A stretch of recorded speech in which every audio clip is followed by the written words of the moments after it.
تخيل معايا كتسمع اعترافات مجرمين خطيرين اللي داروا جرائم مرعبة، وبعض الاعترافات ديالهم كانت اغرب من الجرائم اللي ارتكبوها. Believe me, if I started murdering people, there'd be none of you left. كيفاش كيفكروا وشنو الاسباب اللي خلاتهم يرتكبوا هاد الجرائم؟ I was branching out. That's when the cannibalism started, eating of the heart, and it was a way of making me feel that they were a part of me. في هذا الفيديو غادي تشوفوا اخطر واغرب الاعترافات اللي اعترفوا بها القتله المتسلسلين. شد بلاصتك معنا حيت هادشي اللي غتفرج فيه غادي يصدمك ويقدر يحمقك ديال بصح. ارثر تشوكروس سفاح نهر الجينيسي، قاتل متسلسل امريكي، بدا الاجرام ديالو في سنه 1972 ملي قتل جوج ديال الدراري صغار. تعتقل ودخلوا للحبس وغادي يخرج من بعد 14 عام، وما بين سنه 1988 وسنه 1989 غادي يقتل 11 المرأة في مدينة نيويورك، اغلبهم نساء مشردات، وغادي يعتقلوه في سنة 1990 وغادي يحكموا عليه بحكم المؤبد. وفي مقابلة ليه سولوه كيفاش كنتي كتقتل الضحايا ديالك؟ تفرجوا معايا في الجواب. How did you kill her? Probably strangulation. How do you know when they're dead? More or less after they just relax. The body relaxes, doesn't fight no more. It only takes about 4 minutes, probably.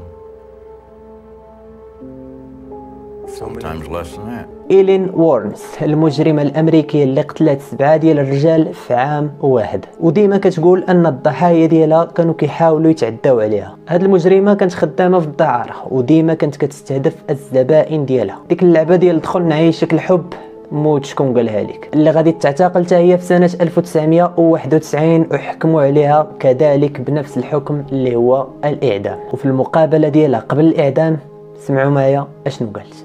I never hated men, but now I do. I mean, not all. I have a category. I hate those male... God. I hate those male cops. Real bad. The judges, the lawyers, they're all male. Do you want to die? You want to? Oh man, if I was to leave this planet, it wouldn't be no big deal to me. Nonetheless, Yeah. you killed 7 men.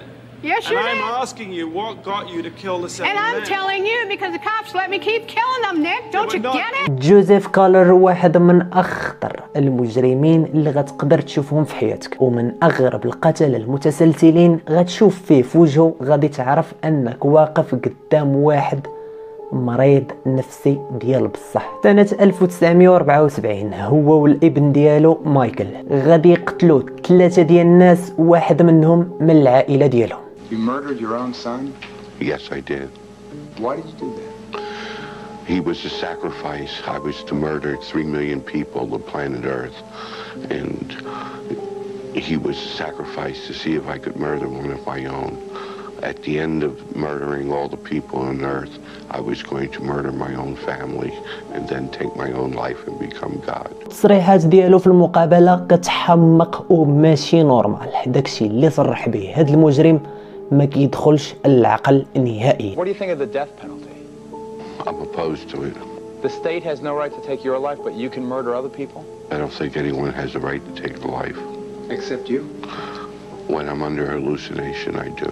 You don't blame me if I say I hope you never get out of this place. I hope I never do either. ومعنا كذلك ريتشارد راميريس الملقب بالمطارد الليلي، كيتعتبر واحد من ابشع القتلة المتسلسلين اللي عرفتهم امريكا، اللي نشر الرعب في امريكا وبالضبط في ولاية كاليفورنيا ما بين سنة 1984 وسنة 1985. قتل على الأقل 14 شخص وكان كيتابع طقوس شيطانية خطيرة، وكان ديما فاش كيقتل شي واحد كيخلي رموز شيطانية في مكان الجريمة. وفاش غادي يسولوه علاش كتقتل الضحايا ديالك كانت هذه هي الإجابة ديالو. No comments. I cannot answer that at this time. As far as Satan is concerned, I believe in a malevolent being. His description eludes me, but I have felt powers that are evil. Don't care about myself, really. I don't care about what happens to me.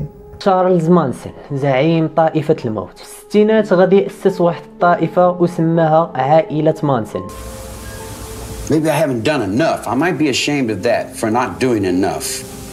Maybe I should have killed 400 or 500 people, then I would have felt better. وقدر يقنع الاتباع ديالو يرتكبوا جرائم خطيره وبزاف. اشهرهم انه قتل واحد الممثله اللي كانت حامله وسته ديال الاشخاص واحدين اخرين. If I wanted to kill somebody, I'd take this book and beat you to death with it, and I wouldn't feel a thing. Believe me, if I started murdering people, there'd be none of you left. كيقول في المقابله ديالو انه واخا قتل ودار هاد الجرائم ما كيحسش بالذنب نهائيا.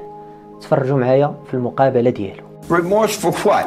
You people have done everything in the world to me. Doesn't that give me equal right? I can do anything I want to you people at any time I want to. ربما القاتل المتسلسل اللي غنقول لكم دابا غادي يكون ابشع واقبح واخطر قاتل تقدر تسمعه في التاريخ او في حياتك. My dad one week came to visit and happened to see it and wondering what was in it. He didn't know. Nobody knew. It contained the mummified head and genitals of a young man I met. جيفري دامر آكل لحوم البشر من أبشع القتلة في التاريخ. قتل حوالي 17 شخص في الفترة ما بين سنة 1978 وسنة 1991. If you were out on the street now, would you still be committing the crimes? Probably. If this hadn't happened, there's no doubt I probably would be. كان كيمارس أبشع الأفعال كالاحتفاظ بالجثث أو تشويه الجثث أو أكل أعضاء الأشخاص اللي قتلهم. غادي تعتقل من بعد ما هرب ليه واحد من الضحايا ديالو. تصريحات جيفري دامر قال أنه كان كيبغي ياكل القلوب ديال الضحايا ديالو باش يحس أنهم ولاو جزء منه. I was branching out. That's when the cannibalism started, eating of the heart. And it was a way of making me feel that they were a part of me. ومعنا كذلك تيد باندي الملقب بالقاتل الوسيم من أشهر قتلة العالم ما بين فترة 1974 وسنة 1978. كان كيستهدف البنات الصغار وكان كيستغل الجمال ديالو باش أنه يغدر الضحايا ديالو. قال أنه قتل 30 مرة ولكن العدد الصحيح ربما أكثر من 30. غادي يهرب من الحبس 2 ديال المرات ولكن المرة الثالثة غادي يتعتقل وغادي يحكموا عليه بحكم الإعدام. مقابلة ليه قال أن الإباحة هي اللي دمرت ليه حياته وهي اللي خلاته يولي مجرم بهذه الطريقة. The FBI's own study on serial homicide shows that the most common interest among serial killers is pornography. That's true.